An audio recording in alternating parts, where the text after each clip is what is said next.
farmacéutica y también la industria del agro, ¿cierto? Que es lo que nos reúne a nosotros hoy. Y Fertiglobal nace hace 23 años como un proyecto del Grupo Larderelo para poder generar información valiosa asociada a la manejo, ¿cierto?, de la bioactivación. La bioactivación vegetal es un concepto en el cual nosotros a través de ciertas tecnologías en base a moléculas que cuentan con estructuras polifenólicas, podemos dar respuesta a los problemas, a las problemáticas tanto de estrés biótico como de estrés abiótico. Entonces, la estrategia de Fertiglobal se basa, ¿cierto?, en la bioactivación para poder mitigar las problemáticas tanto de estrés abiótico como biótico y después seguir, digamos, con estrategias complementarias de bioestimulación y de nutrición, que es obviamente gran parte del tema que nos va a compartir hoy día Gonzalo. Toda esta estrategia, todo este plan, tanto técnico como comercial, lo estamos desarrollando, como le decía, junto al equipo de Nube Agro. En la zona, ¿cierto? En la zona norte tenemos hoy día a Gonzalo Reverri, que es nuestro representante. Y por último, explicarles que la empresa consta de 8 tecnologías. Cada tecnología es una línea de producto.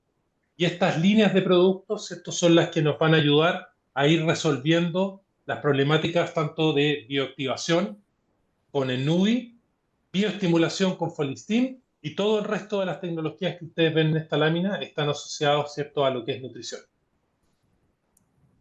Espero que pronto podamos hacer actividades y desarrollar más eventos in situ, ¿cierto?, con ustedes, pero para terminar, ¿cierto?, y para dar paso a Gonzalo, agradecerles nuevamente la presencia a todos los que están conectados y darle paso, ¿cierto?, a Gonzalo Yéndez, a quien voy a presentar. Gonzalo Yéndez Lagos es fundador de la consultora Rizósfera, una consultora especializada en fruticultura y nutrición vegetal. Actualmente está asesorando en 7 países en forma permanente, en cultivos varios, entre ellos el palto, cultivo en el cual está asesorando hoy en día en Perú, en Chile, en Colombia, México, Guatemala y República Dominicana. Por lo tanto, su experiencia es bastante amplia, bastante vasta, ¿cierto?, en distintos países. Y hoy día Gonzalo nos va a compartir su experiencia y sus recomendaciones asociadas a la etapa que estamos viviendo hoy en día, ¿cierto?, que es la floración y la cuaja. Gonzalo, por favor. Muchas La, gracias, muchas gracias. ¿Me escuchan bien, cierto? Listo. Muchas gracias a Sergio por la invitación. Con Sergio nos conocemos hace unos par de largos años, desde que éramos jóvenes, ambos. Muchas gracias a Nube Agro por la organización, por todo esto. Veo gratamente que hay varios amigos ahí, y sobre todo un muy buen amigo que está ahí con su calvicie preciosa, como siempre, el Papa. ¿Ah? Claudito. Y a todos más. Bueno, me conocerán de varias charlas que he dado en Tucumán en cítrico. Como bien saben, me he desarrollado a lo largo del tiempo con la nutrición vegetal, pero la cosa te lleva a ver muchas más cosas en distintos cultivos. Y tengo el placer hoy día de asesorar directamente a más o menos 10.000 hectáreas o más de palto en distintas partes del mundo, con distintas realidades, distintos bemoles, distintas condiciones climáticas, distintos comportamientos de árbol, distintos agrónomos, que es muy importante. Eh, y un poco quiero resumir en esta charla que voy a compartir ahora los aspectos más importantes para lograr esto, que es la producción. Y el primer paso es la cuaja, la floración. Entonces voy a compartir ahora la presentación. Por favor, indíquenme que se está viendo bien. Por favor. sí, Gonzalo, se ve bien. Se ve bien. Perfecto. Entonces, eh, vamos a partir hablando de este cultivo, que es un cultivo muy bueno. Muchas veces nosotros nos encontramos, y si somos un poco historiadores o tenemos un poco de conocimiento teológico en la Biblia, salen cultivos. Estamos hablando cultivos como el trigo, cultivos como la higuera, cultivos como la vid, que aparecen en este libro, que se llama la Biblia, pero que tienen 2000 o 3000 años con el hombre. Si ustedes saben, el primer huerto de Hass, o Rudolf Hass, en 1920 se dio cuenta en su campo que había una, un tipo de aguacate o palta que era distinto al resto y que empezó a reproducirlo. Ya en 1930 y algo lo patenta como Hass. O sea, en el fondo, lo que sabemos de Hass son 100 años de historia. O sea, no sabemos nada comparado con otros cultivos que llevan 2000, 3000 años con el hombre. Por lo mismo, es un gran desafío. Es un gran desafío el poder aprender o empezar cada vez más a ver distintas situaciones o conocer cómo se va cultivando. Porque este cultivo hoy día está asociado a muchos factores muy beneficiosos, sobre todo la salud, tiene muchos colesteroles buenos, en esa zona le gusta mucho la carne y tiene muy buen vino, pero para contrarrestar el colesterol malo hay que subir el colesterol bueno y eso, la palta aporta una gran condición de grasas muy buenas para, para el cuerpo humano. Y por ende, aparte de ser rica, el consumo ha aumentado a niveles muy importantes. En México estamos hablando de 11, entre 11 y 12 kilos per cápita. En Chile estamos hablando ya de 8,5 kilos per cápita y el consumo ha ido aumentando y por lo tanto también la plantación del mismo y la producción. Pero a través del desarrollo de, de la historia, eh, también aumentando la producción. Entonces el desarrollo técnico va de la mano. Por lo tanto, este cultivo que hoy día es muy rentable, si se hace bien, se logra esta rentabilidad cuando tenemos una gran productividad con buenos costes. La pregunta es cómo obtenemos esta productividad. Y esta productividad se va a obtener cuando conjugamos dos conceptos. Tener número de individuos por planta y tener el peso deseado de estos individuos por planta. Cuando tenemos número de fruta y un buen peso, sacamos productividad. ¿Y esto por qué lo digo siempre? Porque muchas veces uno habla con colegas y siempre escucha hablar tonelajes por hectárea que son rimbombantes, que son muy, muy altos. Y uno dice, esto analiza los números y la verdad no es tan así.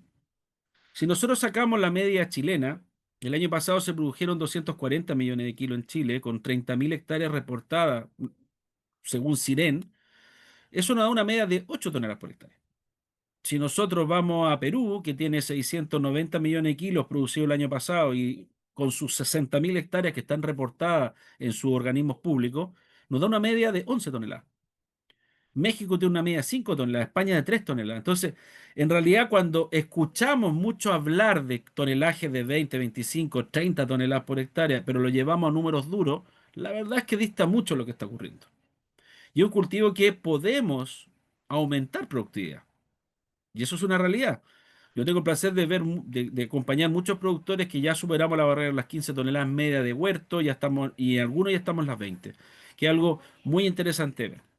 Entonces, retomando este punto que tiene que ver con el número de individuos, entonces nosotros si hacemos un ejercicio rápido y ponemos una distancia de plantación o un número de plantas por hectárea, 416, un 6x4, un 6x3, 555, un 4x4, 2x2, 7x3, el número que usted quiera, y lo llevamos el número de plantas a kilos por hectárea, 10.000, 15.000, 20.000, nos da una cantidad de kilos, ¿ok? De kilos por, voy a ponerme aquí, puntero láser, aquí. Me da una Che, cantidad de... Gonza, disculpa que Dime. te interrumpa, sabes que se ve la pantalla pequeña, no sé si la puede agrandar. Ah, ya la voy a dar vuelta, no te preocupes, la voy a dar vuelta enseguida. Entonces yo estoy mal con esto. Dame un segundito, voy a dejar de compartir y voy a invertir la pantalla. Gracias por avisarme. ¿M? Entonces, vamos a decir acá. Esto lo voy a llevar para acá. ¿Cómo lo hago? Tiro esto para acá. Ahí sí. Dame un segundito. Las dos pantallas y acabo de ya cambiarla. Ok.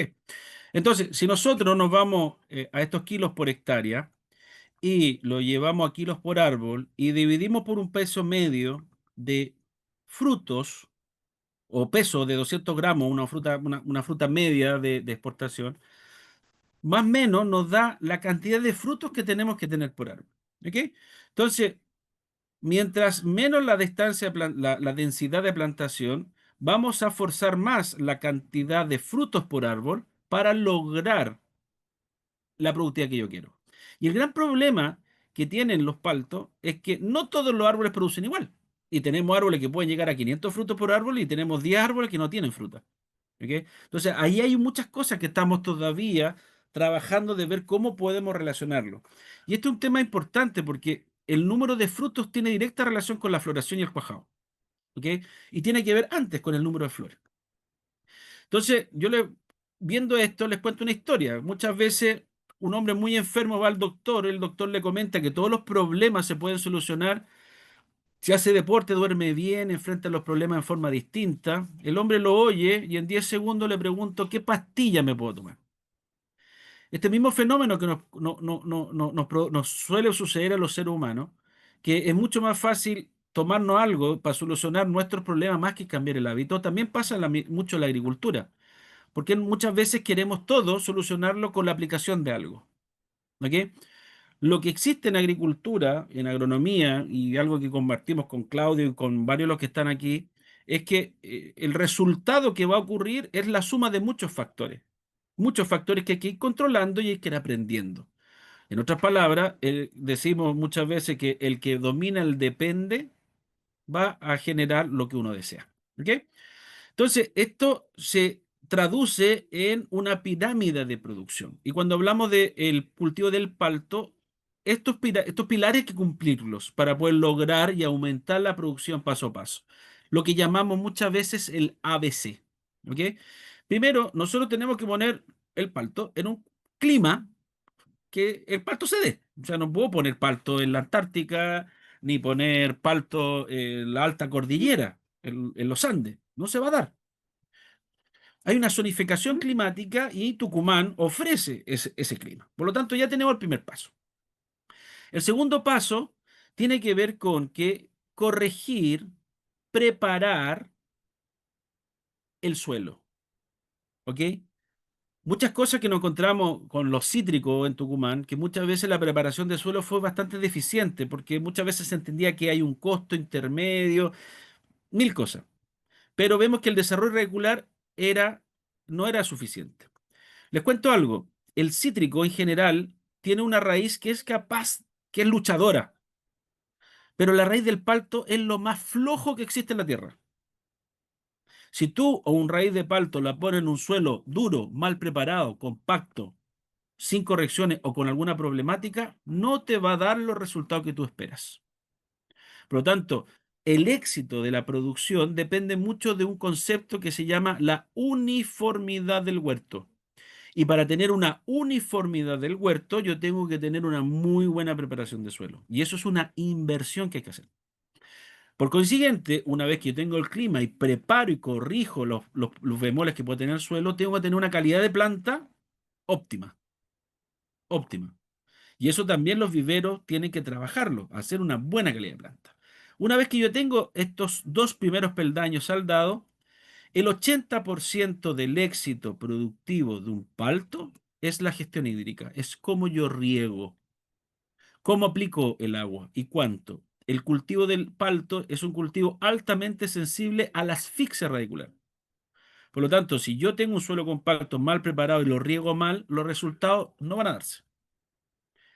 Si fijan, esto es una introducción para lo que va a ser el cuajado. Pero siempre hay que trabajar y decir estas cosas, porque muchas veces yo le puedo decir, aplique esto, pero si la planta está mal, no va a cuajar. ¿Ok? Una vez que yo tengo un buen riego, y recuerden, el 80% del éxito es regar bien, pero teniendo raíces con un buen suelo, va a venir la poda. ¿Por qué la poda es importante? Como lo veremos más adelante, porque determina el número de flores. La inducción floral en palto se produce en verano con los brotes que están en luminosidad. Donde hay sombra no va a haber luz, no va a haber flores. Por consiguiente, ustedes que están en una zona limítrofe, que para nosotros en Chile no es tan importante, también plaga y enfermedad hay que controlarla. y hay que verlo. Usted está en una zona más húmeda, por lo tanto, va a haber una presión de algunas plagas de enfermedades que hay que controlarla. Una vez que tengo estos 4 peldaños bien manejados, quien me da el salto cualitativo a poder obtener los rendimientos es la nutrición. ¿Ok? Si no tengo raíces, ¿para qué fertilizo? Si riego mal, ¿para qué fertiliza? O sea, si no estoy podando, ¿por qué fertilizo? O sea, en el fondo, la nutrición no se explica si es que no están los demás factores bien manejados. Una vez que yo tengo estos 4 peldaños, 5 peldaños que llamamos el ABC, la producción solita sube. Y una vez que tengo un árbol bien trabajado, con buenas raíces, con buena preparación, bien regado y bien nutrido, ahí viene lo demás, que básicamente son los reguladores y la bioestimulación. Obviamente una bioestimulación siempre la puedo apoyar el árbol, pero voy a tener más réditos económicos sobre un buen árbol que sobre un mal árbol. Por lo tanto, esto o esta pirámide de la producción, por favor, tatúensela. No cometan los errores que muchas veces se cometieron los cítricos en los paltos. Si quieren llegar a la alta productividad, porque el clima lo tienen. ¿Ok? El clima lo tienen. Hay que cuidarse si la helada, que muchas veces en Tucumán caen. Por lo tanto, hay que alejarse y si están en zonas de helada, va a haber que tener control de helada. ¿Ok? Por lo tanto, si esto lo llevamos a factores de éxito productivo, obviamente lo va a hacer el clima, preparación de suelo, riego, nutrición, pero cuando yo tengo estas variables agronómicas controladas, la llave está en la gestión. Es aplicar las cosas en los momentos justos, podar en los momentos precisos y tener un equipo totalmente enfocado a lo que necesito, que es producir más y mejor. ¿Ok? El objetivo primero de la gestión debe ser en el palto y en todos los cultivos para mí la productividad. El costo es importante, pero la rentabilidad siempre va a estar cuando se produzca mejor y con más calidad. Le hago el ejercicio. Usted produce 10 toneladas por hectárea, se gasta 5 toneladas por hectárea, 5.000, se gana 5.000. Ok, pero voy a invertir 10 para sacar 20. ¿Cuánto gano? 10. O sea, si yo me enfoco en la productividad, puedo maximizar a un precio, el mismo precio, la utilidad sacando los niveles, o sea, sacando la rentabilidad que yo quiero. Lo que quiero decir es que gastando poco no van a sacar mucho. Hay que saber gastar. Tampoco estoy diciendo que hay que gastar mucho. Hay que saber gastar. Y eso es conocimiento y eso tienen que invertir. ¿Ok? Hay que invertir mucho. Entonces, esta producción la podemos referir a una función que involucra todas las variables a trabajar. ¿Ok? Porque la magia comienza desde que yo tengo un brote de verano, y este brote de verano va a tener yemas vegetativas que se reconocen porque son puntiagudas y que en el transcurso del otoño y el invierno van a sufrir un fenómeno que se llama diferenciación foliar y que la diferenciación foliar se ve morfológicamente cuando las yemas cambian de puntiagudas a redondas. Este fenómeno se conoce como diferenciación foliar. La inducción no la vemos, ocurre en verano, con un brote creciendo activo en luminosidad. Y una vez que este brote se frena en otoño, comienza un proceso de diferenciación que se expresará posteriormente en una floración. Este proceso es importante cuidarlo, como veremos más adelante. ¿Ok? Entonces, este periodo es muy importante tener un árbol bien nutrido. Uno de los elementos que más se necesita en este periodo es nitrógeno. Muchas veces odiado, pero en realidad es muy importante porque todo este cambio morfológico está determinado por iones móviles que van a venir. Por lo tanto, la cuaja comienza desde aquí, lo que llamamos en Chile la reserva, lo que llamamos el periodo invernal, lo que llamamos la diferenciación. Si yo tengo una panícula bien nutrida desde su diferenciación, la calidad de la cuaja ya va a irme en aumento. ¿Ok? Por lo tanto, es importante conocer, tener la fenología y saber los momentos para poder apoyar estos eventos fenológicos. Lo que está pasando dentro es la formación de las flores. O sea, si hacemos corte histológico de esta yema redonda, lo que está formándose son todas las flores que posterior se van a estirar. ¿Ok? Esta panícula se va a estirar. Una vez que revienta, esta panícula se va estirando hasta que aparece la flor. Y la flor viene en un tipo de flor que se llama panícula. Y esta panícula es una multiflor. ¿Ok? Entonces, para que esta flor se transforme en fruta, es muy importante tener claro que es multifactorial. ¿Ok? La floración depende de varios factores: clima, luz, nutrición, manejo de nitrógeno. ¿Ok? Pero la cuaja también es multifactorial. Las temperaturas de cuaja van a influir. Los insectos polinizadores, el 100% de la floración de la cuaja en palto, la fecundación en palto, es entomófila. Necesito tener insectos para poder llevar a la cuaja. La nutrición también influye, porque la flor demanda muchos fotosimilados. Es por eso, si ustedes se fijan, cuando florece una planta, se defolia. ¿Y por qué se defolia? Porque le quita los nutrimentos a las hojas. Por lo tanto, nos da lo mismo cuántas hojas tenga y qué niveles nutricionales tenga. El estatus hídrico influye. Si estoy pasado de agua, hay aborto. Si estoy demasiado seco, también hay aborto de flores. Y la bioestimulación influye. Tanto todo compuesto que me pueda ayudar a que este proceso sea de mejor manera. Y hoy día ya sabemos más o menos lo que está funcionando.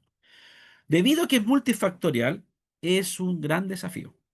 ¿Ok? Y un desafío que hay que poner, no llegar y echar cosas. Hay que tener claro los factores, hay que manejarlos agronómicamente, hay que medirlos para poder llegar a un resultado esperado. ¿Ok? Fíjense que un palto adulto puede producir, algunos estudios hablan de 300.000 flores. Este estudio se hizo en Chile.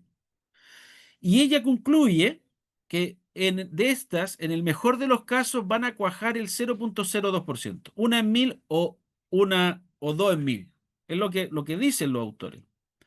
Si nosotros asumimos este factor y estas flores y lo multiplicamos en una distancia 6 por 4 a 200 gramos, si se cumpliera tal cual dice el estudio, tendríamos 49.000 kilos por hectárea.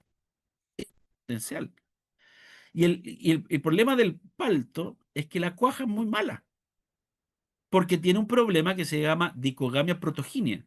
Los sexos de las flores maduran en distintos momentos. Son flores hermafroditas, pero maduran en distintos momentos.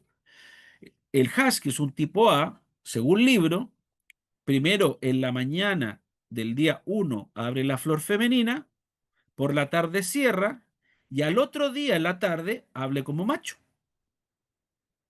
Y flores, árboles tipo B, parten en la tarde como femenina, cierran y al otro día en la mañana abren como macho. Por eso muchas veces, como existe esta dicogamia, es recomendable usar polinizantes. Se ha visto que hay algunas no genes, pero hay algunas mutaciones de algunos Hass aquí en Chile que la dicogamia inversa. O hay momentos en el día que hay traslape. Entonces también eso tienen que medirlo. Por ejemplo, en Perú está súper medido que entre las 2:30 y las 2 de la tarde hay traslape de los sexos. Por lo tanto, hay momentos y ventanas que nos van a ayudar a que tengamos translocación de polen, por lo tanto, mejor polinización.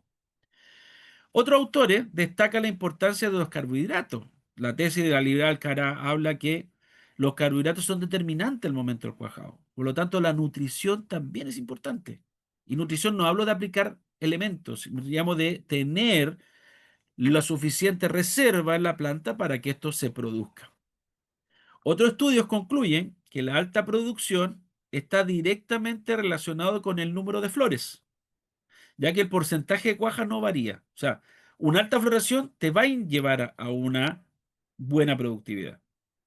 Por lo tanto, necesitamos flores y no tener competencia. Por lo tanto, la nutrición y el número de flores y saber cada momento manejarlo es clave para poder llegar a este éxito. Por lo tanto, tenemos que hacer un buen diagnóstico. No podemos de la camioneta decir esto le falta esto le falta esto. Esto hay que medirlo. Y tienen que ustedes medir. Tienen las condiciones, pero hay que medirlo. Por lo tanto, la experiencia hay que usarla, sí. Hay que medir. Análisis foliar, análisis de suelo, análisis de panícula. ¿Ok? Y eliminar factores como el yo pienso, el yo creo, el es muy caro, los métodos oscilantes, puede ser. No, hay que medir para poder llegar al resultado que uno espera. Y los análisis no son para tenerlo ahí. No están para carpeta de BPA ni para nada. Los análisis hay que usarlo para tomar decisiones y para ver un resultado. Entonces, si sabíamos que necesitamos las flores, para tener producción hay que tener flores. Para tener flores hay que tener luz. Por lo tanto, para tener luz es vital la poda. Y una poda oportuna y hacerla bien. Mientras tenga luminosidad el árbol, no hay problema, no hay que podar. Pero una vez que ya empieza el sombreamiento, hay que mantener regímenes de poda para mantener esta luminosidad y por lo tanto lograr inducir brotación para tener floración año a año. Las temperaturas influyen. Está descrito que temperaturas menor a 15 grados reducen viabilidad del polen, mayor a 33 también. Hay un rango en floración que el polen te ayuda. Temperaturas nocturnas menores a 10 grados en periodo de floración reduce la germinación del polen y por lo tanto abortan los frutos. Nosotros acá en Chile tenemos los días con los productores que veo, efectivo polinización. El año pasado tuvimos excepcionalmente 15 a 20 días de efecto de polinización y por lo tanto cuajamos muy bien. El año anterior tuvimos menos días. Y esto hay que medirlo. Los días de menos de 10 grados restan. Nocturna. Por ahí una de las preguntas que mandaron en el correo era el clima. Aquí se lo estoy dando. Temperaturas diurnas entre 12 y 17 grados. Solo un pequeño porcentaje de las flores abren estado femenino. O sea, el tener días muy fríos no abren todas las flores femeninas. Temperaturas día menor a 28 grados acelera la abscisión de yemas florales y floreantesis. Un día de mucho calor, por eso el estatus hídrico es muy importante si no empiezan a abortar. Baja temperatura en floración decrece la viabilidad del óvulo y aumenta el periodo de crecimiento tubo polínico, o sea, demora el cuajado. Diurnas entre 20 y 25 dan mayor cuaja. O sea, si tenemos días entre 20 y 25 grados con mínima no menor a 10 grados, estamos felices. Tenemos los días efectivos de polinización donde todo se da para que esto ocurra. ¿Qué pasa una vez que llega este grano de polen y fecunda, genera la fecundación y comienza rápidamente una etapa de división rápida del fruto? Esta rápida del fruto van a trabajar las auxinas, las giberalinas y la citoquinina, endógenas. Cuando hay una alta tasa de división celular, se produce el sumidero. ¿Qué es lo que es el sumidero? El llamado de nutrimentos por parte del fruto a la planta. Y la planta tiene que proveérsela. Por lo tanto, una buena división celular, con una buena nutrición por parte de la planta, va a quedar ese fruto. Y cuando ese fruto queda, y le llamamos el amarre, y el resultado final es la cuaja final del fruto que yo deseo. Como van viendo, no es tan simple, ¿ok? Y hay que ir cuidando etapa a etapa. Lo que queremos es que de una floración cuajada se transforme en un fruto y que esto rápidamente termine en la mayor cantidad de individuos por árbol, porque sabemos a mayor cantidad de fruta por árbol vamos a lograr una mejor productividad. El principal órgano de reserva son las hojas, ¿ok? Por lo tanto, una floración con muchas hojas, bienvenida sea, espectacular. Dentro de ello, los principales elementos de reserva son la manoptulosa y el perceptor. Son elementos que produce la planta y que trasloca la planta. Fíjense que el 50% del nitrógeno, el 57% del fósforo, el 25% del potasio y más o menos el 33% del azufre se redistribuyen en el árbol antes de caer la hoja. Calcio, fierro, zinc y manganeso no retornan.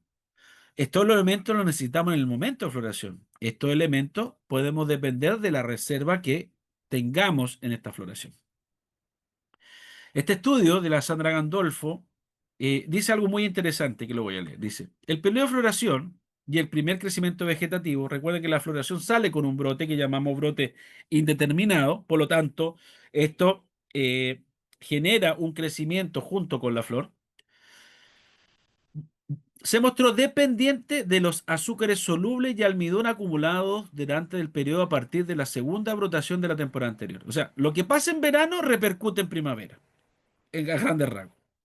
La segunda brotación vegetativa, que es la brotación de verano, que coincide con la fruta de fruta o caída de fruto, mostró ser dependiente de los fotosimilados generados y disponibles durante la etapa crecimiento-desarrollo.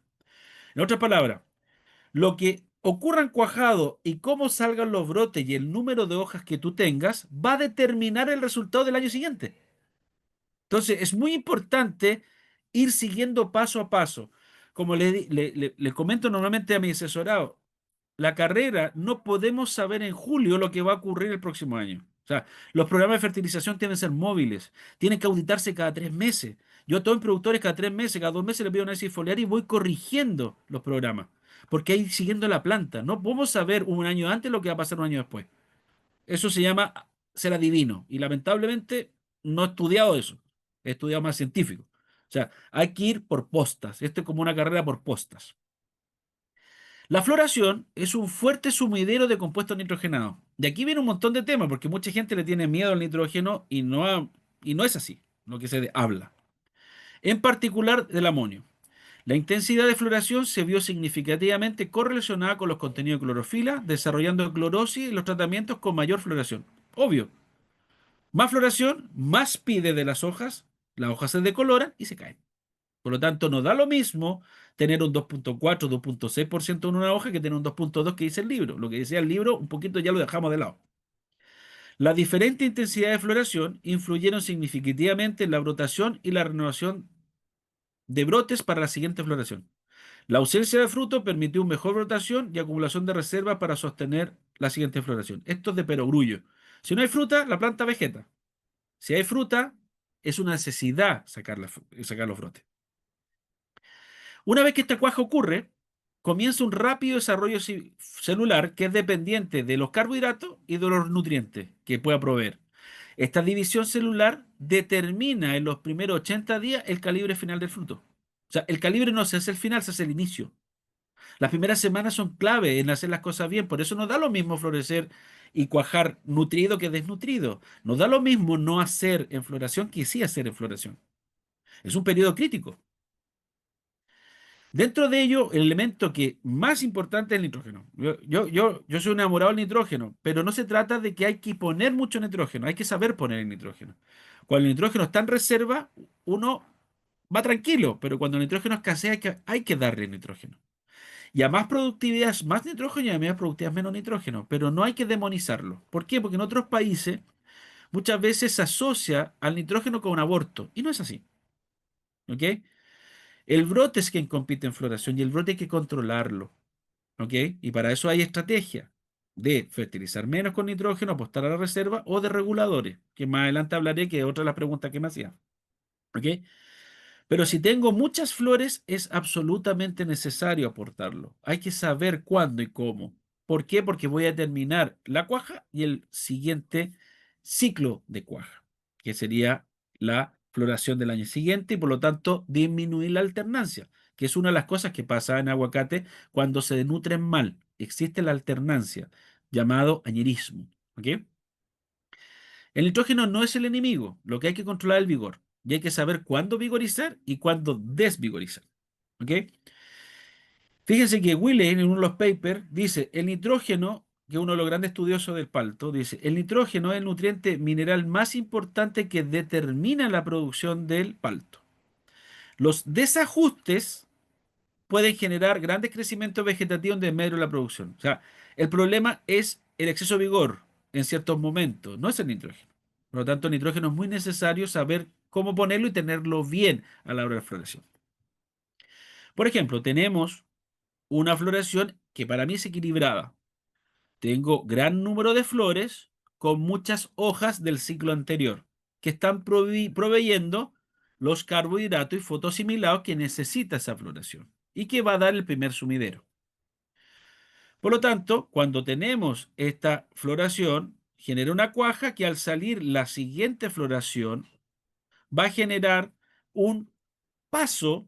Primero me entrega mi fotosimilado, mi hoja antigua, cuajo, broto, y ya mis hojas que brotaron posterior al cuajado me van a permitir al seguir alimentando el fruto. Y una vez que se alimenta el fruto, yo voy a lograr que el desarrollo del mismo sea óptimo. Y una vez que este brote sigue saliendo, cubre la fruta. Y al cubrir la fruta, no tengo golpe de sol y el calibre se da en forma uniforme. Es cosa que los que tienen palto vean, las ramas sin hojas están golpeadas de sol, los calibres no llegan, etcétera, etcétera. Porque no hay una relación buena hoja-fruto. Que eso es para otra charla más.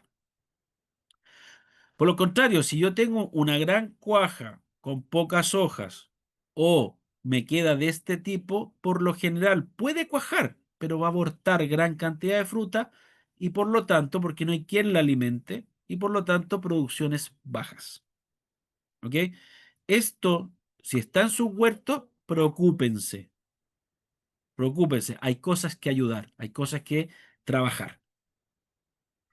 Fíjense que la Carol Lobat, una doctora de la Universidad de Riverside, California, que estudió mucho la nutrición del palto, determinó y aplicó fertilizante nitrogenado en todos los ciclos y determinó que hay 3 momentos donde no puede faltar y que si falta determina finalmente la producción. El primer momento es en floración y cuajado de los frutos. Tiene que estar.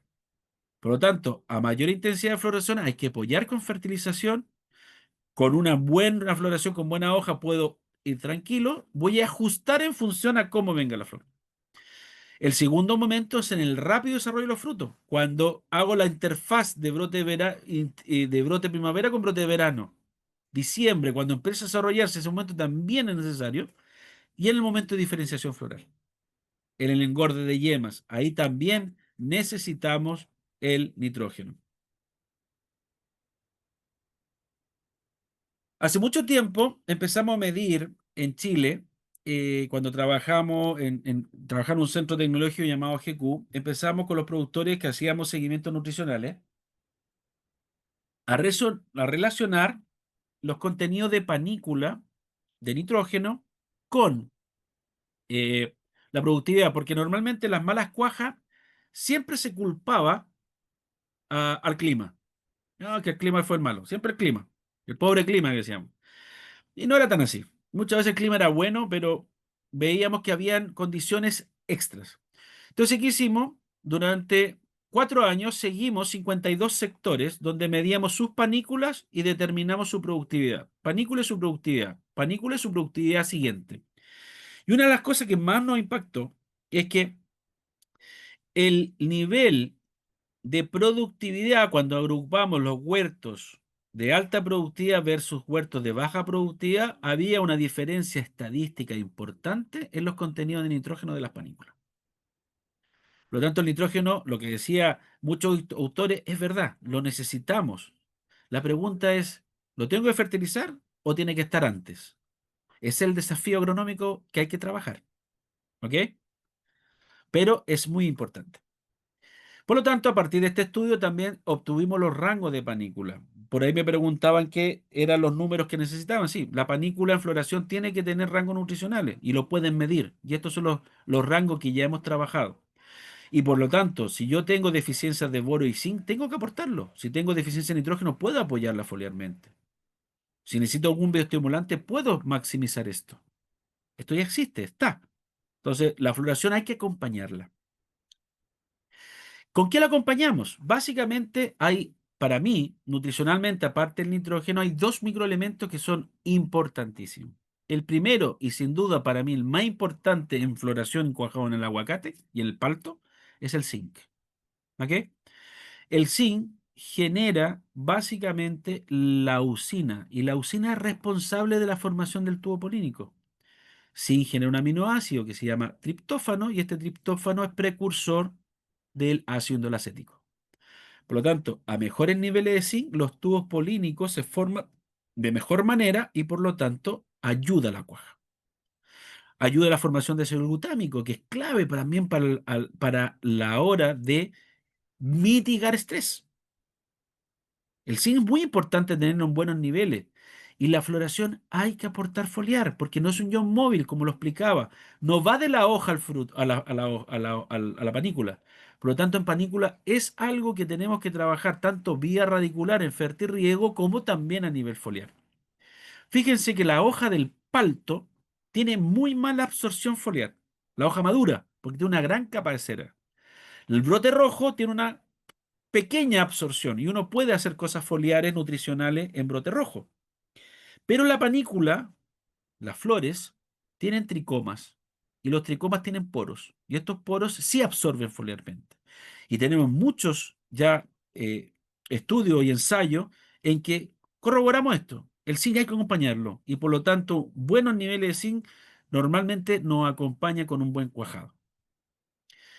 Pero primero, no llegar y aplicar cualquier cosa, ¿ok? Hay que medir y determinar concentraciones. No son litros por hectárea. No es lo mismo meter 2 litros de un producto en 500 litros por hectárea que en 1000 que en 1500. La concentración es distinta.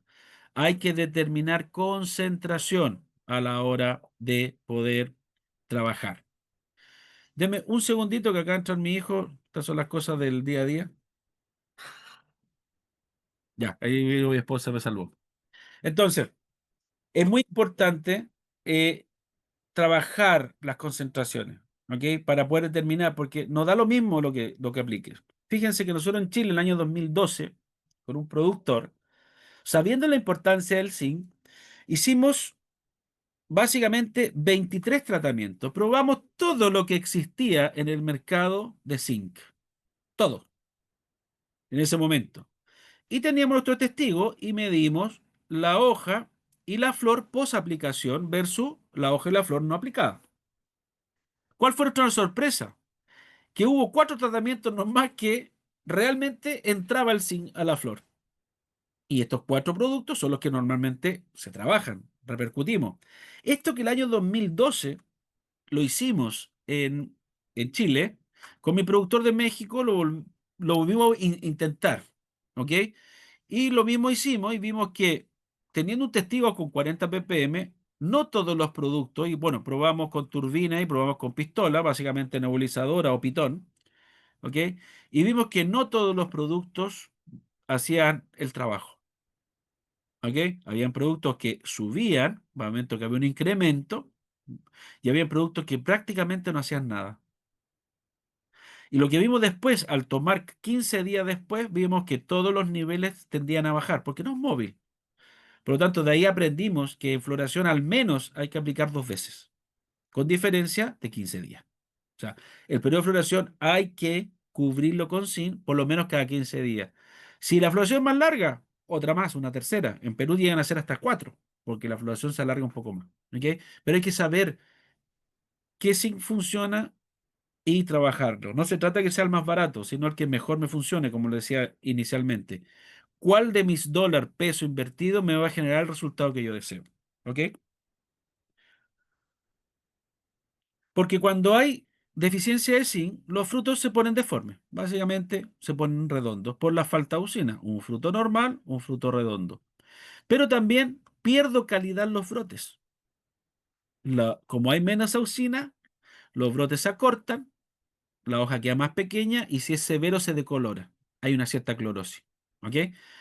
Necesitamos tener brotes de muy buena calidad para poder sostener productividad. Por lo tanto, los zinc es un microelemento muy importante en floración y cuajado. El siguiente es el boro. ¿Ok?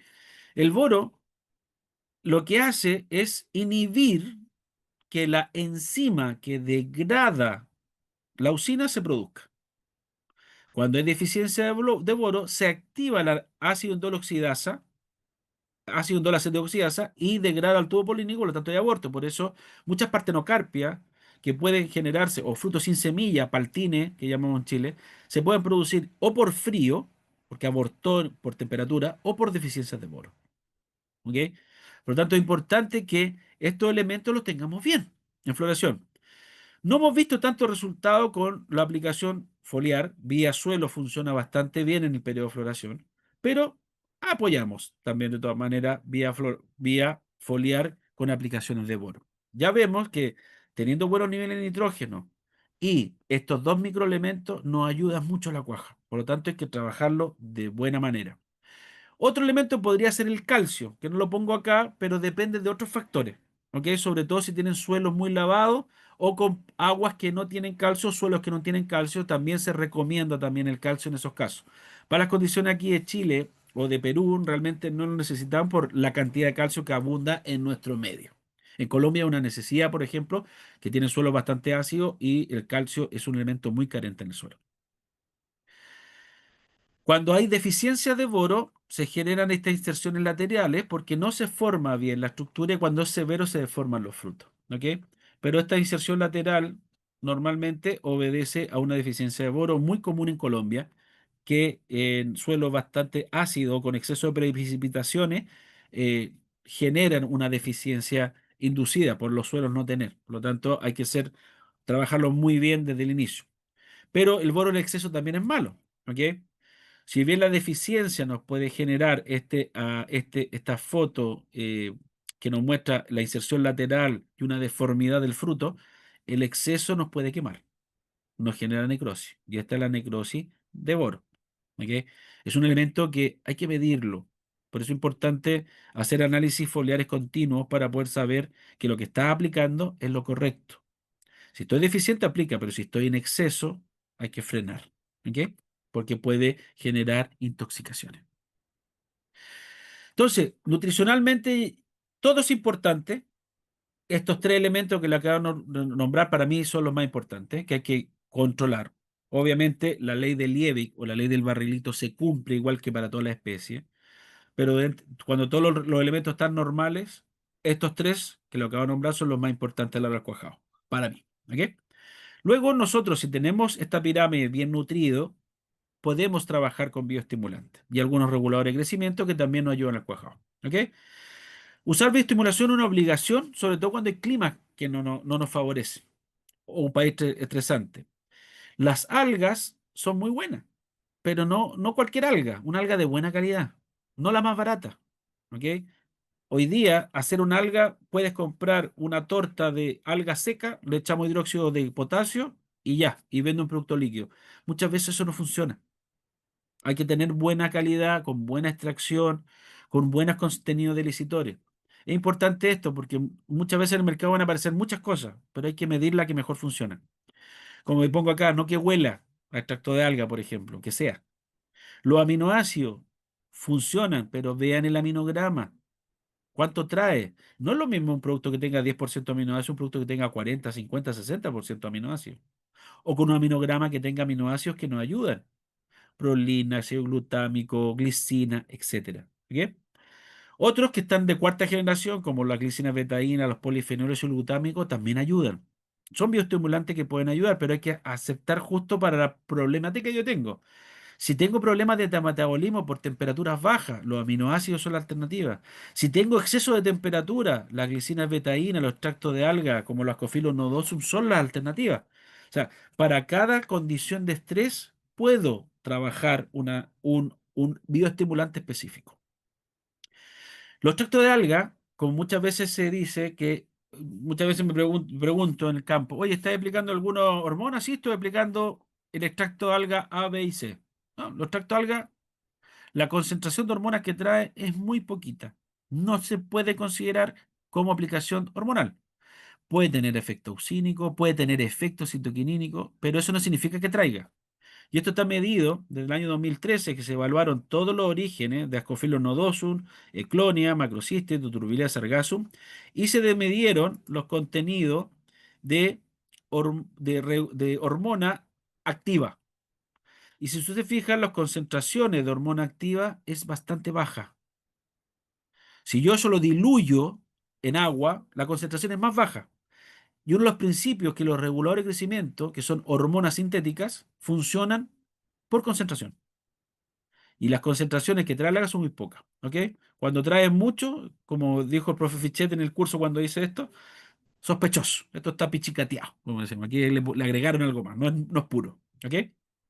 Entonces, es importante que el extracto de alga no es hormona, pero sí tiene 5 o más elicitores que ayudan mucho a la formación de auxina, a la formación de citoquinina, a formar elicitores para la planta trabajar. Los polifenoles, flucoidanos, polisacáridos, etcétera, etcétera, son muy importantes y los extractos de alga nos ayudan un montón para la cuaja. Los más trabajados son los Ascophyllus nodosum y las Ceclonias máximas. ¿Ok? Otras todavía no me convencen, pero en realidad una buena clonia o un buen ascophyllum ayuda mucho a que la fruta se quede y ayuda a los cuajados. Entonces ya tenemos, por un lado, buena nutrición. Por otro lado, los extractos de alga nos ayudan un montón, ¿ok? Para el proceso de cuajado. Como les decía, los algas marinas están demostrado que funcionan como bioestimulantes y ayuda al cuajado. Son bioestimulantes y no hormonas, ¿ok? Para que quede claro. Las más usadas son Ascophyllus nodosus, que hay mucha literatura. Básicamente hoy día Europa, el Ascophyllum tiene que venderlo con el contenido de ácido algínico y manitol, que son dos de los ilicitores. ¿Se acuerdan que el palto llevaba reservas como perceitol? Bueno, el manitol es otro grupo alcohólico de reserva, que es muy similar, por lo tanto lo reconoce bastante bien. La clona máxima, hay mucha literatura que estimula la formación de auxina endógena. No la tiene, la estimula, por lo tanto también ayuda al cuajado. Ambas son bastante recomendadas para la floración y el cuaja, ¿ok? Se pueden intercalar una vuelta con ascofil, una vuelta con eclonia sin ningún problema, ¿ok? Las otras hay que medirlas, hay que evaluarlas y hay que ver qué pasa, pero todavía no está tan claro, ¿ok? Su resultado. Luego pasamos a los reguladores de crecimiento. ¿Qué son los reguladores de crecimiento? Es una hormona o es una molécula que aplicándola a la planta funciona como si fuera una hormona, ¿ok? Mal llamadas hormonas, ¿ok? Son reguladores de crecimiento. Y los reguladores de crecimiento siempre van a funcionar de acuerdo a una campana de Gauss. Si aplico una dosis baja, el efecto es poco, y si aplico una dosis alta, el efecto es poco o puede ser nocivo. Por lo tanto, siempre hay que buscar la concentración óptima para que se logre el efecto que yo desee. No son litros por hectárea, son cuántos ppm debo aplicar de este producto. ¿Ok? Dentro de ellas, las que más usamos hoy y también nos ayudan al amarre de la fruta son la citoquinina. ¿Ok? Dentro de la citoquinina, la mejor y la que más se usa hoy es la 6-benciladenina. Otros reguladores citoquinínicos como el TDZ o el CCPU, tratamos de no usarlo porque el efecto es muy potente y si te pasas de dosis puedes botar hoja, puedes botar o hacerte famoso. Pero la 6-benciladenina es una regulador de crecimiento citoquinínico que está ayudando mucho. Ya está demostrado que en engorde de yemas, aplicaciones ayudan a tener más flores. ¿Por qué? Porque como está dividiendo células, esta citoquinina estimula más división, mejor calidad y más flores. Por lo tanto, ahí hay un momento en que se aplica con buenos resultados. Pero también el segundo minuto, con aplicaciones de 20 partes por millón, nos ayudan al amarre. Sobre todo cuando ya vemos cerillos, esta fruta, la citoquinina aumenta la tasa de división celular, por lo tanto logra mejor amarre cuando la planta esté bien nutrida. Entonces, primera fase, bien nutrida la planta, buena calidad de brote y las citoquininas y bencilaninas nos pueden ayudar también, ¿ok? A este efecto. Como veíamos anteriormente, eh, las citoquininas ayudan a mejor calidad de flor, mejoran la cuaja, ayudan al calibre, también está descrito y esto también lo corroboramos, y ayuda también a activar la ruta antiestrés. Por lo tanto, los estrés eh, extracto de alga, algún aminoácido con citoquinina pueden potenciar el efecto. ¿Ok? Y esto es muy interesante, que lo leí en algún paper hace un tiempo atrás, que las fuentes no nitrogenadas como los nitratos favorecen la síntesis de citoquinina.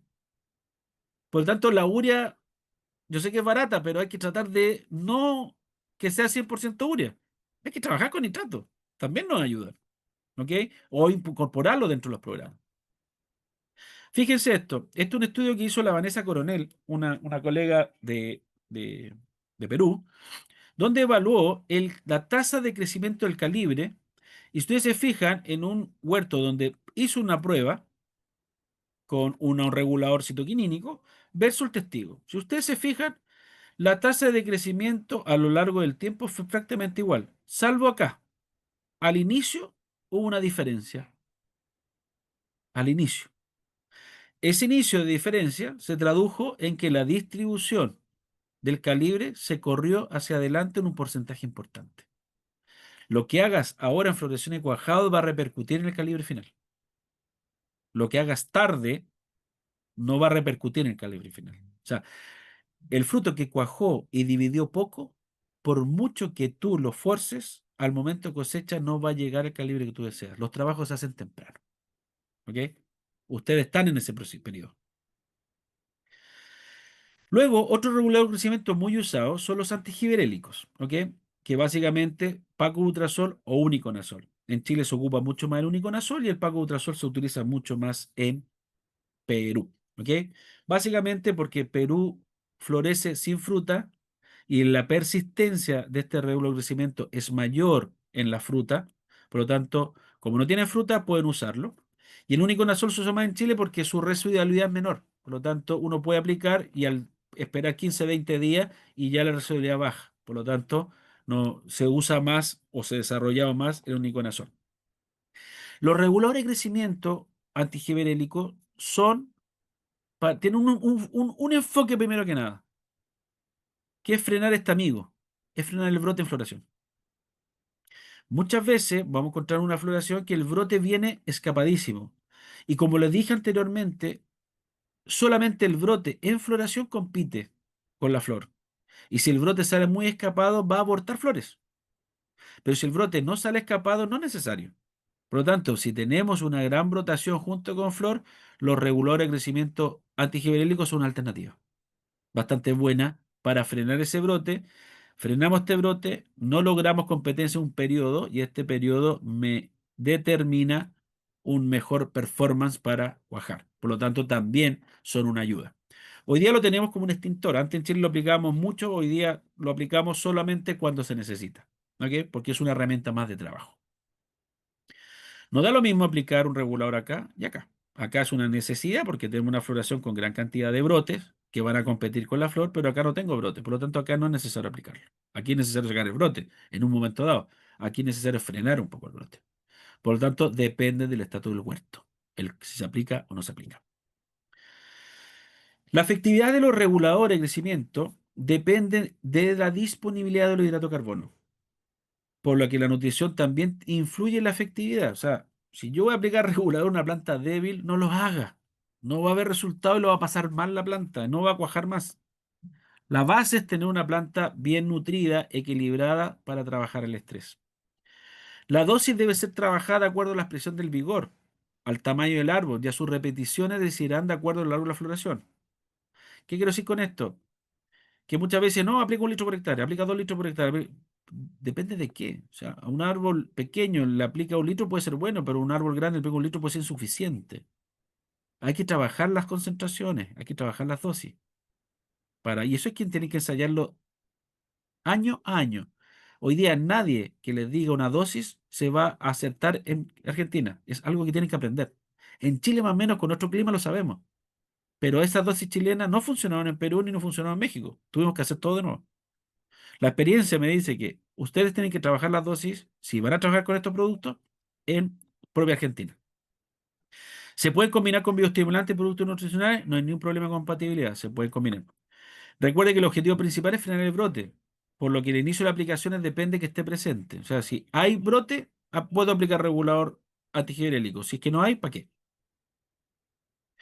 ¿Cuál es el objetivo? Es que una buena cuaja se transforme en un buen desarrollo de fruto para que tengamos una cosecha uniforme con un buen calibre y podamos sacar nuestra foto, como me la he sacado yo siempre, que me encanta de mis productores, estaba más joven ahí, que es un gusto muchas veces premiarnos en cosecha con una buena productividad, con una buena condición de calibre. ¿Ok? Eso lo quería contar. Recuerden que como conclusión, el cuajado en el palto tiene características que son multifactorial.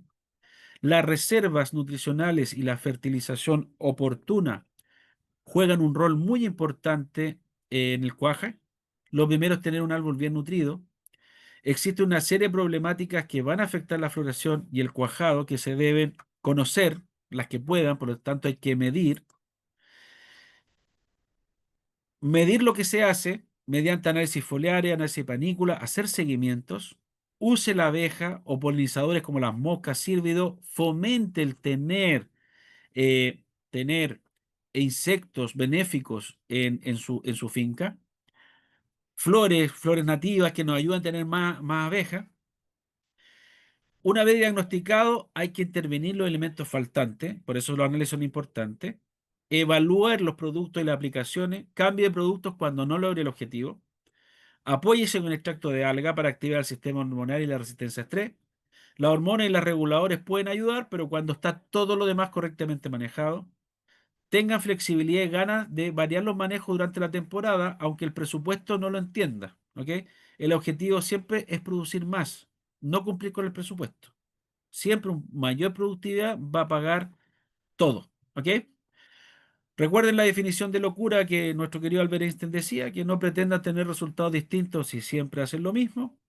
Y el primer paso para mejorar es medir. Como está en un con un gran huerto allá en Argentina, donde saqué este gráfico que siempre lo ponía, pero un productor chileno que está en Colombia le agregó la última frase que dice, hay que medir por qué. Lo que no se mide no se conoce, lo que no se conoce no se controla, lo que no se controla no se gestiona, lo que no gestiona no se mejora, y él le agregó esta frase que me encanta, lo que no va a mejorar siempre va a desaparecer, desaparece. Y esto es una realidad.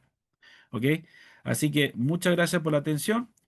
Ahí están mis datos donde me pueden seguir en redes y con email y quedo atento para cualquier duda, pregunta que tengan. ¿Ok? Muchas gracias por la atención. ¿Están ahí? Sí. Bueno, muchas gracias, Gonza. Bueno, la verdad que hay varias preguntas, así que bueno, podemos ir de a una. Fue Acá muy rápido todo esto, Sergio, ¿no? ¿cómo? Fue muy rápido. No, perfecto, impecable. Ahí bien. Ahí Sergio Osorio nos consulta si un producto en base a borato de zinc, o sea, boro y zinc, sumado a ecloña máxima, todo en una sola formulación, podría ser un buen complemento al manejo de nitrógeno en la floración de palto. Ah, pero por supuesto, pero hay que evaluarlo.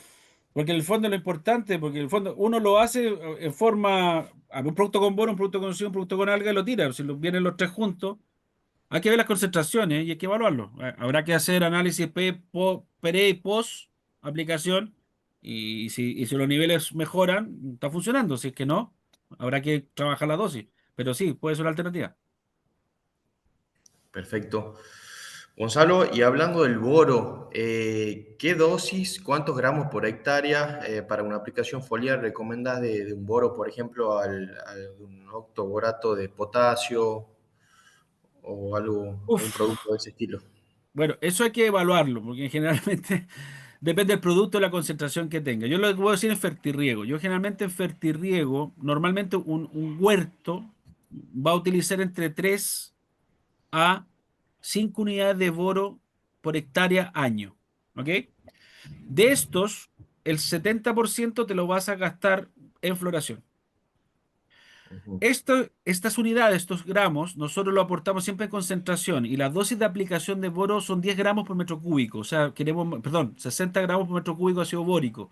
O de un octoborato es un poquito menos, porque tiene más concentración, puede ser 40, creo 45. ¿Eso qué significa? Que vía riego queremos 10 ppm de boro por aplicación.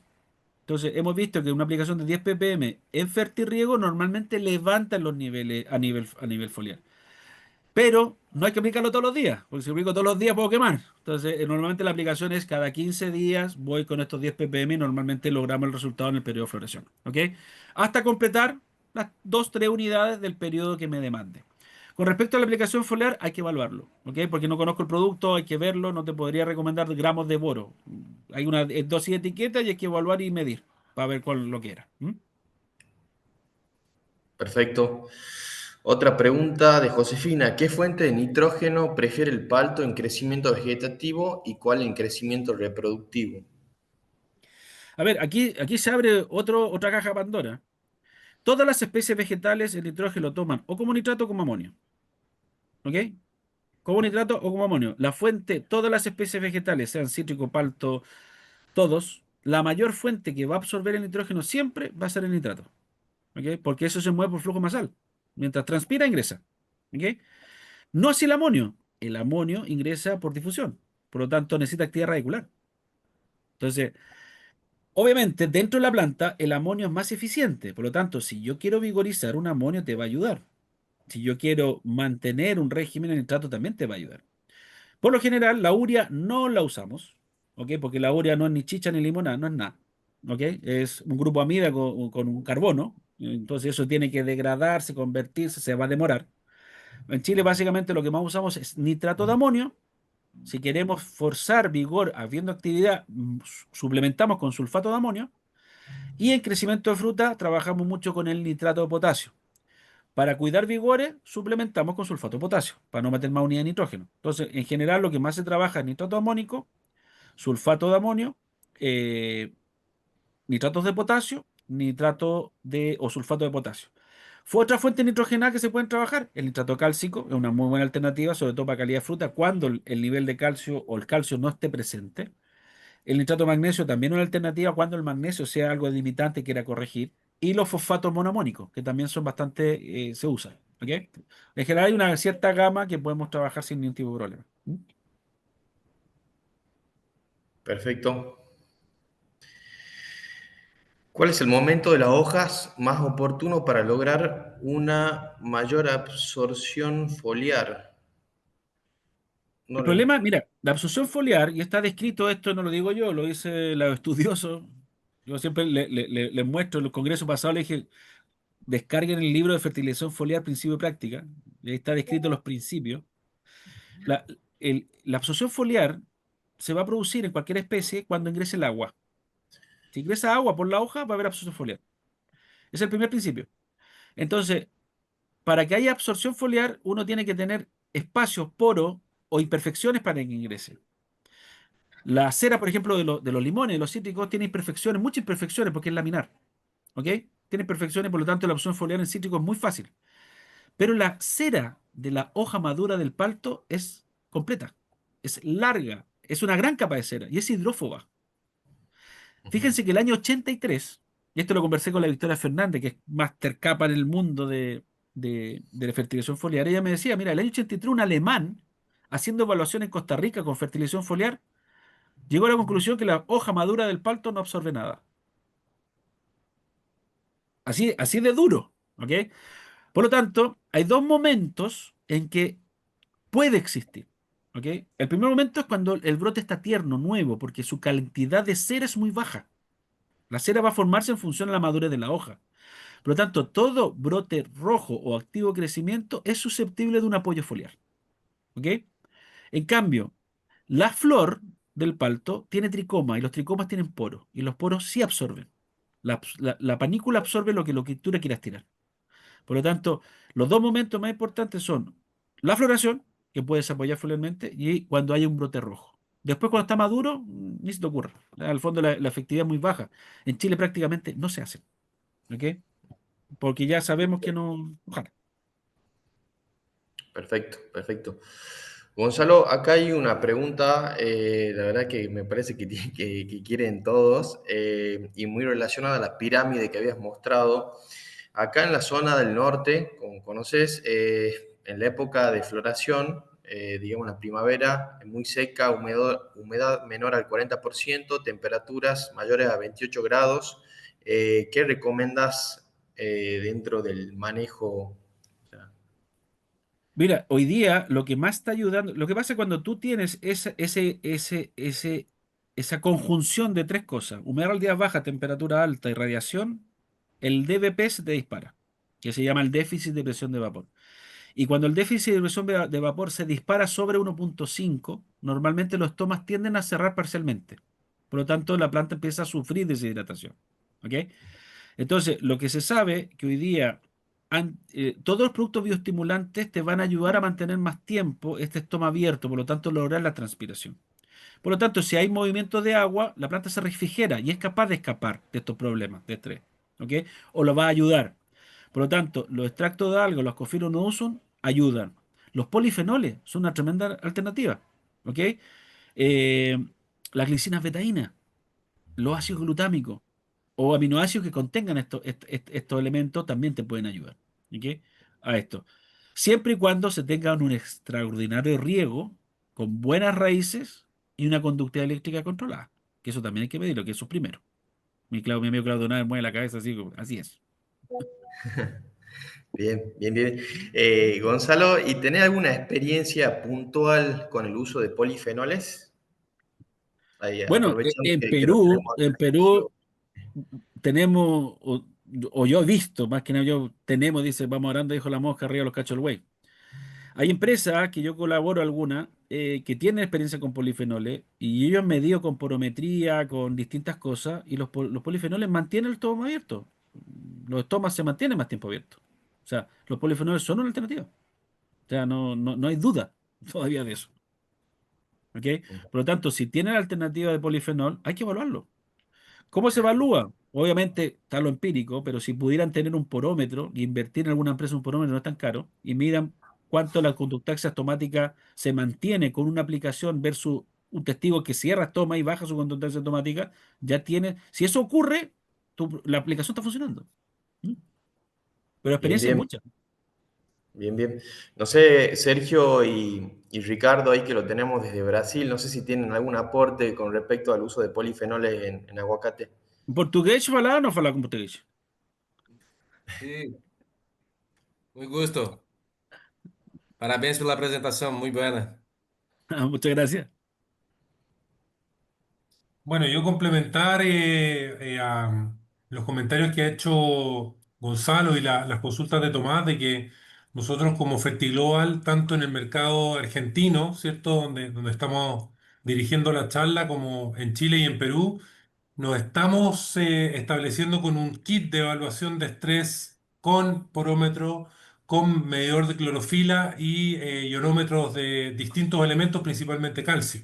Así que un poco lo que menciona Gonzalo creo que es muy importante y creo que las empresas tenemos el deber, ¿cierto?, de cada vez exigirnos más para nuestros productores, ¿cierto?, y para poder entregarles información valiosa y que demuestre, ¿cierto?, que los productos no son solamente una serie de resultados de laboratorio y de investigación, sino que también in situ están funcionando. Eso yo lo haría como complemento. No sé, Tomás, ahí si quieres complementar con algo. Tenho uma pergunta. Sí, por favor. Professor, tenho uma consulta.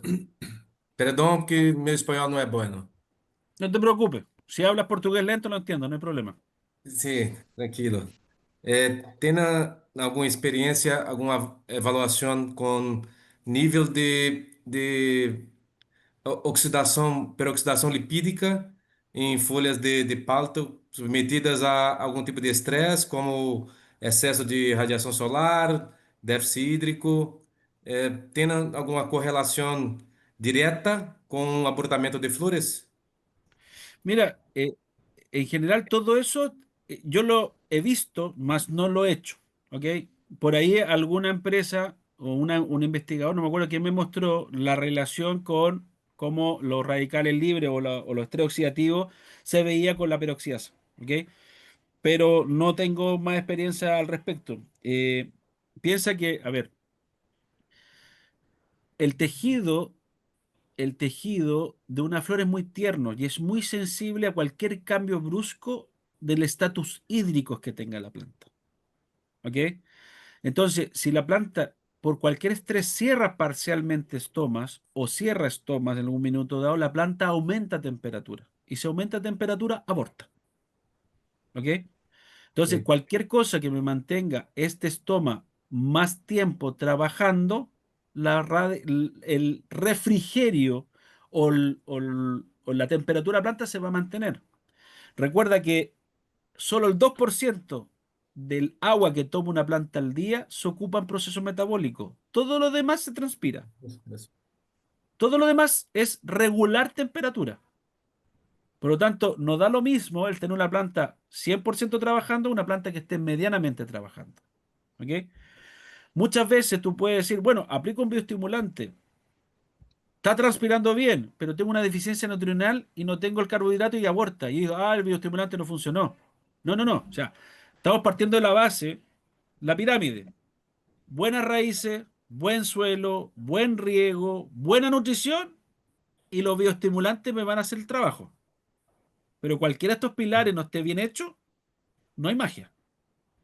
Perfeito. Gracias, professor. Perfecto. Gonzalo, aprovechando ahí la presencia del ingeniero Claudio Nader, no sé si, bueno, que él conoce bastante un poco la producción de palta, asesorando a muchas muchos fincas de acá. No sé, Claudio, si tenés algún comentario, alguna consulta para Gonzalo. Bueno, antes que nada, felicitar a Gonzalo por la excelente charla, como siempre. No esperaba menos, así que, Mi de hermano. hecho, de hecho, una gran charla. No, destacar algo fundamentalmente, prestarle mucha atención a Gonzalo cuando empieza con los conceptos básicos y yo noto que siempre le volvemos a preguntar cuántos gramos, en qué momento, y Gonzalo estuvo trabajando y diciéndonos mucho acerca de lo básico, y lo básico en los cultivos de palto en general en Argentina no está resuelto. No está resuelto a ver, desde la preparación de suelo, el desarrollo radicular extenso, la actividad permanente, la regulación de humedad permanente en el suelo, el control adecuado, la nutrición. Entonces, esos temas, ponerlos adelante de cualquier dosis de lo que fuese, ¿sí? O sea, haciéndole caso a Gonzalo de vuelta, poner en esa pirámide lo primero y entender que los reguladores de crecimiento, por ejemplo, en mi experiencia, yo todavía no tuve resultados positivos, pero entiendo que no está resuelto algo anterior. Entonces, los no resultados positivos tienen que ver con concentraciones, tienen que ver con momentos, pero también tienen que ver con instancias previas. Por ejemplo, sobre una planta bien nutrida, un adecuado aporte de zinc, boro, bien provista de calcio y con buena reserva, ya el resultado está siendo mucho mayor aún sin el uso de bioestimulantes. Así que para pasar a la otra instancia, esto primero resolverlo a esto, ¿no? Por eso siempre pensar en lo básico y lo otro viene solo. ¿Sí? El ABC, la importancia del ABC. La importancia de la BCI, Gonzalo lo dijo desde el principio y lo dice en todas sus charlas y en todos los cultivos. Así que, Es que nada, es para todo, o sea, la línea base es la misma. Uno variará ujú, ciertas cosas, pero el 90% de lo que a mí me toca, y Claudio yo sé que es lo mismo, nos toca evaluar o ver o asesorar, los problemas están en la ABC. Y tú corrigiendo la ABC ya pasan las cosas. Eso es lo primero. sí, sí. Entonces ya cuando tenemos eso controlado, vienen los juegos entretenidos, que dan los saltos finales y que logramos el wow. ¿Ok? El wow a veces da por suerte, pero el wow todos los años se da por trabajo constante y teniendo un buen ABC hecho.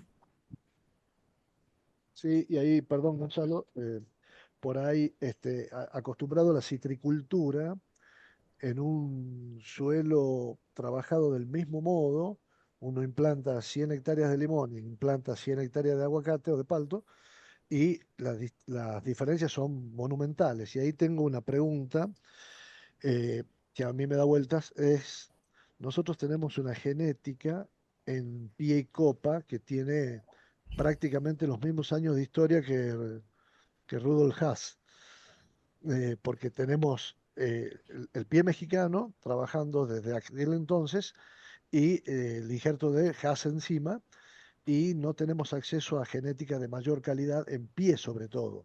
¿Qué opinión tienes de eso, Gonzalo? Interesante. A ver, hoy día me atrevería a decir, Chile no está creciendo más en hectárea, pero está replantando mucho, recambiando muchos cultivos que ya tienen 25, 30 años, está retornando. Y ya los productores se convencieron que el retorno de los cultivos tiene que ser sobre portainjertos clonales. ¿Ok? La semilla da una heterogeneidad que si le ponemos todo lo mal que podemos hacer en la ABC, no va a cumplir lo que yo deseo. ¿Ok? Un pie heterogéneo va a dar plantas heterogéneas. Entonces, el desarrollo de los portainjertos clonales en Chile hoy día es una realidad y todo se está trabajando en ese aspecto. ¿Ok? Entonces, hay un lado de ver. Portainjerto acá, el DUSA, que ya se puede hablar porque no está patentado, hoy día ya es una realidad que en Chile se ha comportado muy bien, mejor que Torocanio, mejor que Duke 7, mejor que Borchar, que tiene ciertas particularidades. Eh, Hoy día, por ejemplo, yo estoy participando de un proyecto con la clonación de portainjertos in vitro que ya llegaron al medio de cultivo y hay un vivero que ya tiene la representación para toda Latinoamérica de producción de esto. Y esto ya es una realidad, ya está. Ya las plantas están, ya se van a aportar crecimiento, se van a injertar los primeros individuos que vamos a ir a como test block a campo y eso también ya está. ¿Ok? Es algo que ya viene galopando y que por el convenio de Chile Argentina podría optarse a llevar plantas de aquí para allá. ¿Ok? Con estos portainjertos ya micropropagados, porque el método tradicional clonal es un pie de semilla que se hace una etiolación, un acodo. Esto es un problema y cuesta mucho hacer una planta, que es el método de Broco, conocido. Entonces, existen estas dos líneas, pero también hay otra línea, que es la que siguieron los peruanos, que en suelos calientes, que muchas veces se puede dar en ciertos periodos de tiempo en Tucumán, los portainjertos antillanos también son bastante productivos. Hoy día en Perú lo que más se planta es Ashdod, Cifrin, Deganias y algún otro que se me queda por ahí de nombre. Eh, y hoy día el 85% me atrevería a decir de la producción de las 60.000 hectáreas que hay en Perú son bajo estos pie antillanos. ¿Ok? Entonces, hay mucho que hacer ahí. Hay mucho que hacer ahí. Y estoy completamente concuerdo con Claudio en que mantener la misma semilla siempre con un mal preparación de suelo es la peor combinación que puede dar. ¿Ok? El salto productivo se va a dar, como lo dije, preparando el suelo, teniendo buena calidad de planta, buen material genético y el desarrollo agronómico, con la gestión incluida. ¿Mm? Otra pregunta de acá de Samuel Beccari, que tiene una finca espectacular ahí en la zona de Buruyacú, en una planta que se quedó sin hojas con con un excedente de frutas cuajadas. ¿Es recomendable la aplicación de nitrógeno para inducir nuevos Absolutamente. frutos? No, no es recomendable, es una necesidad. Bien, perfecto. Perfecto. Bueno, acá consultan sobre la importancia o cómo podemos estimular el desarrollo radicular con el uso de bioestimulantes, sustancias húmicas, algas marinas. Mira, eh, el primer, a ver, hay dos cosas que son muy buenas enraizantes. Tener un suelo suelto, y para eso hay que prepararlo y regar bien. Esos son dos son los primeros enraizantes que existen. Si tú preparas bien el suelo y le ofreces un suelo suelto que se airea rápido y lo riegas bien, la raíz va a correr. Dentro de eso, el suelo suelto, el mantenerlo, los ácidos húmicos o fúlvicos te ayudan mucho. ¿Ok? Los ácidos húmicos fúlvicos no son un enraizante, es un producto para mantener un buen estatus del suelo. Pero si un suelo está compacto porque lo preparaste mal, no por aplicar mucho ácido húmico va a corregir el problema. La base es primero, prepararlo y soltarlo. El húmico te mantiene. ¿Ok? Y luego, si se dan estos casos, tengo el suelo bien preparado, tengo buenas raíces, estoy trabajando con un húmico, perfecto. ¿Puedo hacer algo más? La respuesta es sí. ¿Ok? Dentro de eso yo separo dos grupos. Los grupos de los enraizantes y los grupos de los bioestimulantes radiculares. ¿Ok? Los enraizantes son cualquier cosa que tenga ácido indol butírico o ácido naftalenacético. Tiene una usina de síntesis en el producto y eso es un enraizante. Y eso se aplica cuando hay punta blanca y lo que hace es multiplicar más punta blanca. ¿Y eso funciona? Sí. ¿Y nos ayuda? Sí. Siempre y cuando los otros pilares estén cubiertos. O sea, si el suelo está compacto y aplican enraizantes, no va a crecer más raíz. Porque en el fondo, si estoy encerrado en una caja, por mucho que yo fuerce la caja, no voy a crecer. O sea, hay que romper primero el suelo. ¿Ok? Muchas veces en México nos tuvimos que meter con plantaciones, con huertos, con uñas, con trinches, a romper todo con la planta puesta. Y el resultado ha sido extraordinario. La explosión que ha tenido la planta. ¿Ok? Para eso tengo video, video, video y a Claudio le he mostrado un montón de los chiches que estamos haciendo. ¿Ok? Que hay que separar los enraizantes de los bioestimulantes. Los bioestimulantes, cualquier producto que estimule el desarrollo de la planta. Dentro de ellos están los extractos de alga, ayudan, estimulan. Están los aminoácidos, estimulan. Están las PGPR, las bacterias estimulantes o grupo de bacterias o hongos que estimulan el crecimiento, que también lo hay y funcionan. ¿ok? La microbiología es una realidad y también ayuda.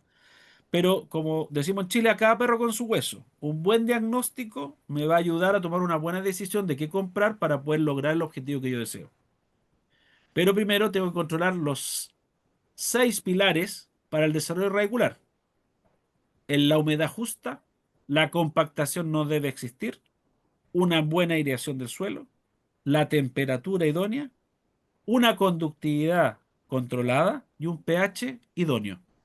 Si yo esos 6 cuidados los mido y sé que están bien, todo lo demás va a fluir.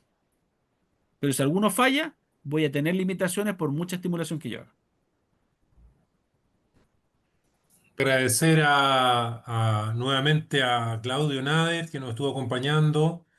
Por supuesto, al equipo de Nube, a nosotros como Fertiglobal, ¿cierto? Que estamos buscando siempre aportar a las distintas industrias en las que estamos participando. Y por supuesto a Gonzalo por su clase magistral del palto y por la paciencia para contestar todas las preguntas que hubo, Gonzalo. Muchas gracias. No hay problema.